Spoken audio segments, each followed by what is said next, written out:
Let's talk about fair elections again. Your government, in order to improve public confidence in elections and reduce the risk of fraud, wanted to bring Australia into line with other liberal democracies. The Morrison government's legislation was simply that we should produce an ID at the polling booth. You need an ID to buy grog, you need an ID to open a bank account. For a driver's licence, you've got to produce everything, birth certificate, the lot. But isn't this more crucial than any of that? But you don't have to prove who you are. It's far more crucial. It's the most important act that any citizen can undertake in a given period, and that is determining who is going to be the government of their state or of our country.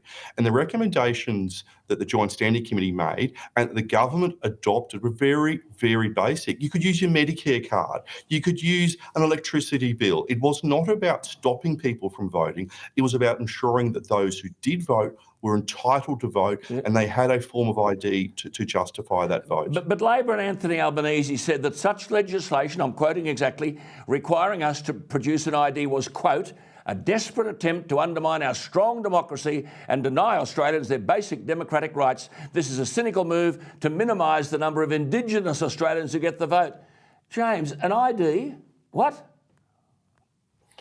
And this is how outrageous those slurs were on us, because they did. I was called a racist. The government was called a racist for wanting all Australians, regardless of their colour or their creed, to have a form of ID. But what we did say, and what the government legislation reflected, was that those Indigenous Australians in remote communities who may not have ID, that their identity could be vouched for. And anyone who actually didn't have ID could be issued with a declaration vote until their identity had been ascertained. So very simple, a safeguard to protect all Australians. But what this says to me, Alan, is the Greens and Labor are up to something. They've got a bit of a cover up to something here. And let's prove our point. Now, Malcolm Turnbull got over the line by the width of a cigarette paper in 2016. 3 months after that, in July, 3 months after that election, which he won, as I said, by the width of a cigarette paper, the Sydney Morning Herald reported this, and I quote, more than 18,000 people have been asked to explain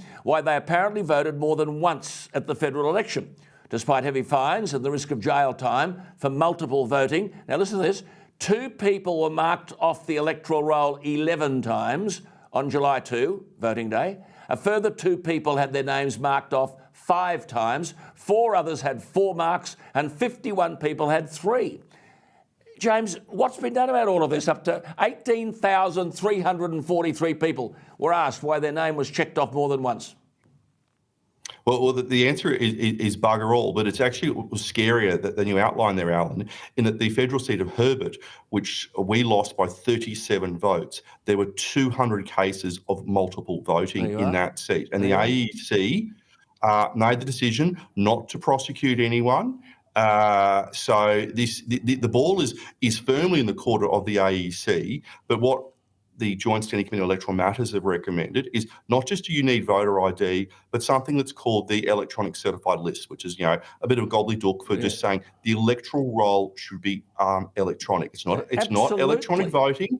It's an electronic roll. So once Alan Jones votes, your name gets marked off. Absolutely. And that stops. But I mean, if 12 people voted in James McGrath's name, they got no hope of finding who these other 12 people were. I mean, there were 6,760 instances of multiple voting in New South Wales. 4,000. This is the Turnbull election. 4,800 in Victoria. 2,792 in Queensland. I mean, this is all going to happen again, and we really don't know whether the government that will be elected is the government that is entitled to govern.